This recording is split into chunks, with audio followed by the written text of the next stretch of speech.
இன்றைக்கு நம்முடைய அநேகருடைய வாழ்க்கையில் ஒரு முச்செடி, நெரிஞ்சில் இப்படிப்பட்ட காரியங்கள் நம்முடைய வாழ்க்கையில் இருக்கிறதுனால நம்முடைய இருதயம் சோர்ந்து போகிறது. இன்றைக்கி நிறைய சாபங்களுக்குள்ளாக நீங்கள் இருக்கிறீங்களா? கண்ணீர் வடிக்கிறீங்களா? சில காரியங்களை பார்த்து உங்களுடைய இருதயம் ரொம்ப வேதனையோடு காணப்படுறீங்களா?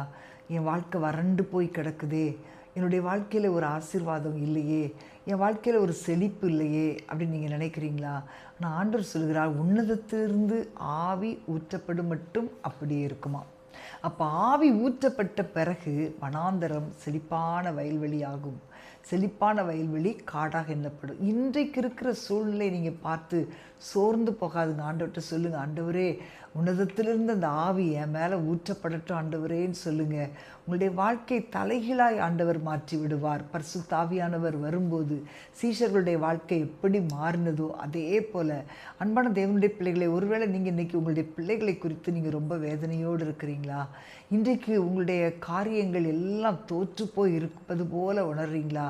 உங்களுடைய வனாந்தரமான வாழ்க்கையை நினைத்து வேதனைப்படுறீங்களா?